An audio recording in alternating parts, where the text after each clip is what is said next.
The unsolved murder of Lindsay Jo Rimer. Lindsay Jo Rimer was born on the 17th of February 1981 in Buxton, Derbyshire, to Jerry and Gordon Rimer. She was the youngest of 3 children, with an older brother, Daniel, and an older sister, Kate. Lindsay attended St. Anne's Primary School in Buxton before the family moved to Hebden Bridge when she was around 10 years old. After the move, she attended Riverside Junior School. By 1994, Lindsay was 13 years old and known as a bright, responsible, and independent child, trusted by her family to walk short distances alone in her own community.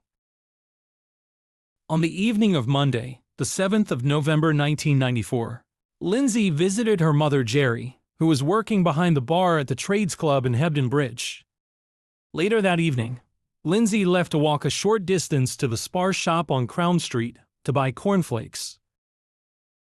CCTV confirmed Lindsay entering and leaving the shop.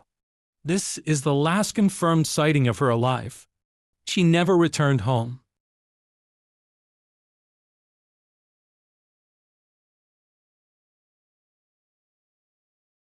Her parents did not immediately realize she was missing.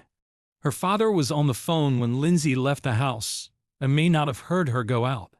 It was the following morning, Tuesday the 8th of November 1994, when Lindsay failed to complete her paper round, something she had never missed.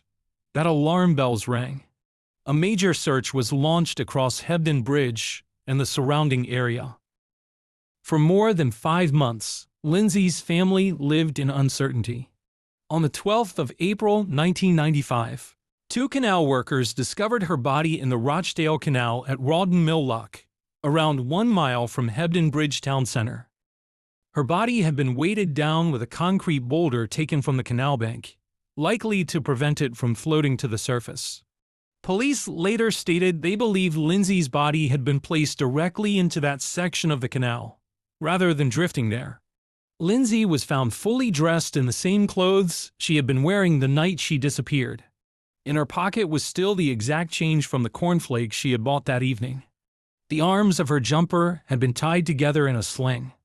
The section of canal where she was found ran alongside a well-lit factory, now demolished, and police believed the killer had local knowledge of the area and knew the factory had no nighttime security. A post-mortem examination concluded that Lindsay had most likely been strangled to death. Her larynx had been flattened against her spinal column, and there were signs of congestion across the neck muscles. Because Lindsay's body had been submerged in water for over 5 months, it could not be conclusively determined whether she had been sexually assaulted. The absence of evidence does not mean no assault occurred, only that it could not be confirmed. What is often missing from discussions of Lindsay's case is the wider environment in which she disappeared. Contemporaneous newspaper reports, court records, and police statements from the late 1980s through to the mid-1990s show that Hebden Bridge, Michelmroyd, and surrounding Calderdale areas were experiencing repeated sexual assaults, indecent attacks, and stranger offenses during this period. These were not isolated incidents, and police at the time publicly acknowledged concerns about ongoing offending. Reports from the late 1980s document indecent assaults on children as young as 7, 10, and 14 years old in Hebden Bridge and Michelmroyd. Other reports describe teenage girls being grabbed, followed, exposed to, or assaulted in public places, including streets, towpaths, and routes commonly used by children. In several cases, offenders were reported to have acted alone, approaching victims suddenly and fleeing quickly, behavior consistent with opportunistic but escalating offending. By the early 1990s, police appeals increasingly referred to similar incidents and possible links between sexual attacks across Calderdale. Newspaper coverage from 1991 and 1992 shows police launching safety campaigns aimed at children, warning about strangers and inappropriate approaches. This is a clear indicator that authorities believed there was a genuine and ongoing risk to young people in the area. What makes this wider context directly relevant to Lyndsay's case is geography and behavior. Multiple assaults occurred along or near the Rochdale Canal, canal towpaths, and routes commonly used by children and young people. These were quiet, semi-secluded environments that allowed offenders to approach victims quickly and escape just as fast.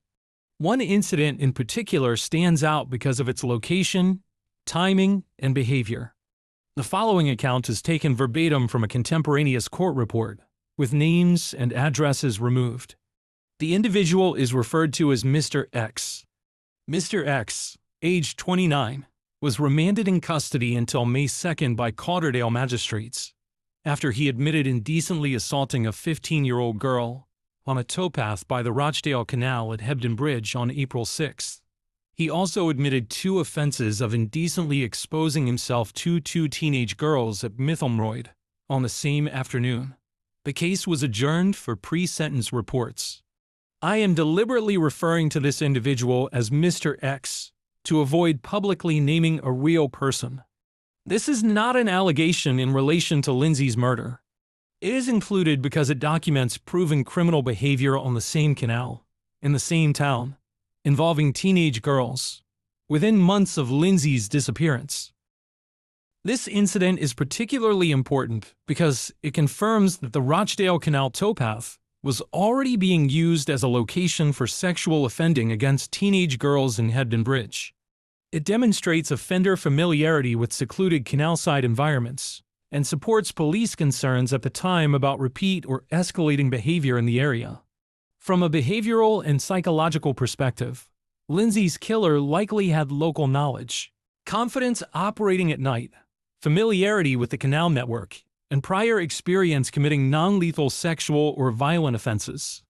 The act of restraining, strangling, and concealing a body suggests escalation rather than a first offense. This aligns with known offender progression patterns, where earlier boundary violations and opportunistic assaults precede more serious violence. This is behavioral analysis, not an accusation against any individual. In 2025, police confirmed the arrest of a man in connection with the murder of Lindsay Rimer. He has not been named publicly, and the investigation remains ongoing. Police are re-examining historical evidence, applying advances in forensic science, reassessing offender histories, reviewing canal-side offenses, and re-interviewing witnesses. The arrest confirms that Lyndsay's case was never forgotten. Police inquiries will now likely focus on reconstructing movements, reviewing prior offending in the area, retesting physical evidence, and following delayed disclosures. Cold cases are often solved not by one dramatic revelation, but by someone finally coming forward with information they have carried for years. Someone knows something. It may have felt insignificant at the time. Fear, loyalty, or uncertainty may have kept it buried. Lindsay Rimer was 13 years old. She went to visit her mom, bought cornflakes, and never came home. If you have any information, no matter how small or how long you have held it, please contact West Yorkshire Police. Silence protects offenders. Speaking up could finally bring justice to a child who lost her life and a family who never stopped waiting for answers.